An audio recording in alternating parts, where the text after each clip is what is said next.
Netanyahu मतलब मुसलमानों का दुश्मन, और मुसलमानों का दुश्मन सबसे अच्छा दोस्त किसका? तो मोदी का। ये कहने का आज कांग्रेस पार्टी को मौका मिला। अब सर, ये अगर नेकेड अपीजमेंट नहीं है तो क्या है, या मैं ज़्यादा पढ़ रहा हूँ इसमें? नहीं, ये उसके साथ नेकेड अपीजमेंट के साथ साथ ही एहसान फरामोशी भी है।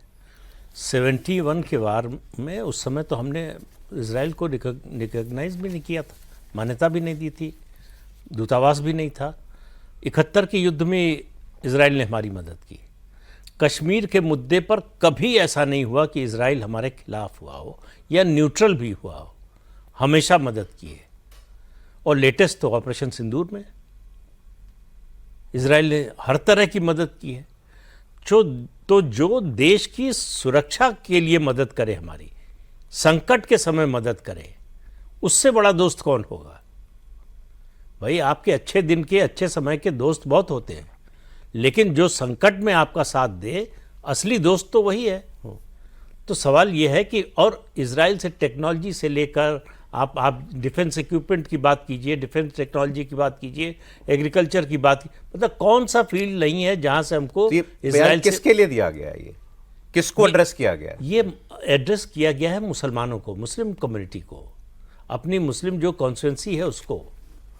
क्योंकि इजराइल को गाली देने से मुसलमान खुश होता है इस देश का। ये कांग्रेस का मानना होता है कि नहीं, मुझे नहीं मालूम, लेकिन कांग्रेस ऐसा मानती है। तो अब इस पर एक किस्सा जो है रिपीट आपको सुनाता हूं। वीपी सिंह जब जन मोर्चा बनाया तो पहली बार मुंबई जा रहे थे। मुंबई में उनकी सभा थी, बीजेपी ऑर्गेनाइज करा रही थी। जाने से एक दिन पहले शाम को उन्होंने शिवसेना के खिलाफ बयान दिया।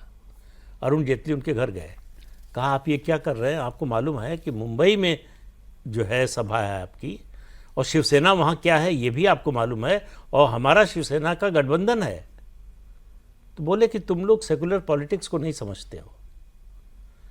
मुसलमानों के लिए महाराष्ट्र में सबसे बड़ा टारगेट, सबसे बड़ा दुश्मन कौन है? शिवसेना। मुझे कुछ नहीं करना है मुसलमानों के लिए। शिवसेना के खिलाफ बोला, मैसेज पहुंच गया।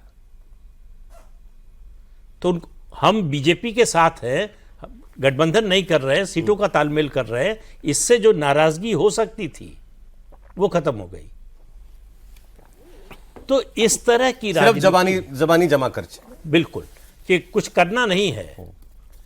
केवल जो है, जिसको मुसलमान सबसे ज्यादा नापसंद करता है उसके खिलाफ बोलिए। तो ये वही आरएसएस के खिलाफ बोलिए, बीजेपी के खिलाफ बोलिए, शिवसेना के खिलाफ बोलिए।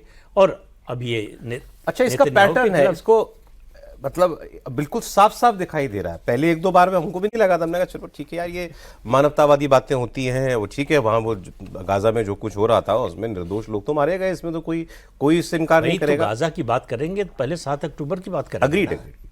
फिर भी वहां पर जिस तरीके से तबाही हुई है, ठीक है, तो पहले लगता था कि हाँ ये कुछ मानवता वाली बातें हो रही हैं। बाद में लगा नहीं, ये तो बिल्कुल टारगेटेड अभियान है। किस तरीके से गाजा को लेकर के प्रियंका गांधी है, नवंबर 2023 से शुरू हुआ है ये, तो तब उन्होंने कहा था जेनोसाइड हो रहा है। फिर दिसंबर 24 में वो फिलिस्तीन वाला बैग लेकर के चली गई थी जिसमें पैलेस्टाइन विल बी फ्री ये लिखा हुआ था। मार्च 2025 में उन्होंने पोस्ट किया था, कोल्ड ब्लडेड मर्डर बताया था। वो तो भारत में इजरायली राजदूत से उनकी तू में हो गई थी ट्विटर के ऊपर। ये तो देवेंद्र को पूरा वाकया वो पूरा याद होगा। मतलब इसमें तो डिप्लोमेटिक संकट सा खड़ा हो गया था। सोनिया गांधी जी ने हिंदू में 2023 में आर्टिकल लिखा, इसको दुनिया का कलेक्टिव फेलियर बताया फिलिस्तीन के मुद्दे पर जो कुछ हो रहा है। फिर मई 2024 में लोकसभा चुनाव के दौरान उन्होंने राष्ट्रीय अखबारों में जो है गाजा के ऊपर एक लेख लिखा। तो ये सब बातें ऐसे तो नहीं हो रही थी।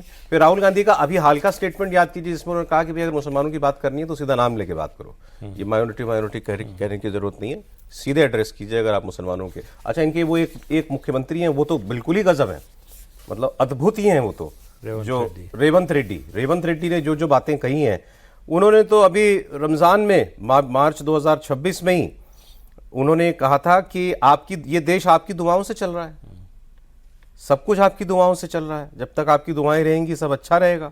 पहले कहा था कांग्रेस मतलब मुस्लिम, मुस्लिम मतलब कांग्रेस।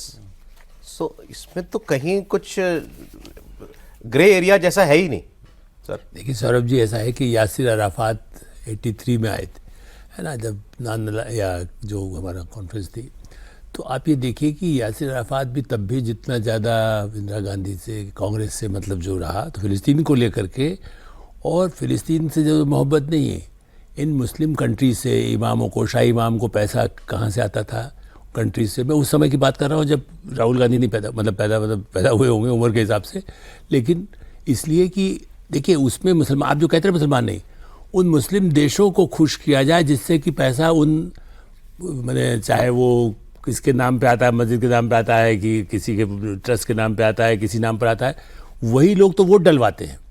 कामना जैसा उन्होंने कहा ना भाई, आप वो इजराइल को सर वो ठीक से पढ़ना भी नहीं आएगा इजराइल क्या है। दूसरा, राहुल गांधी और उनकी पार्टी को ये नहीं मालूम कि इजराइल का सबसे पहले ऑफिस नरसिंह राव की कांग्रेस सरकार के समय में खोला गया।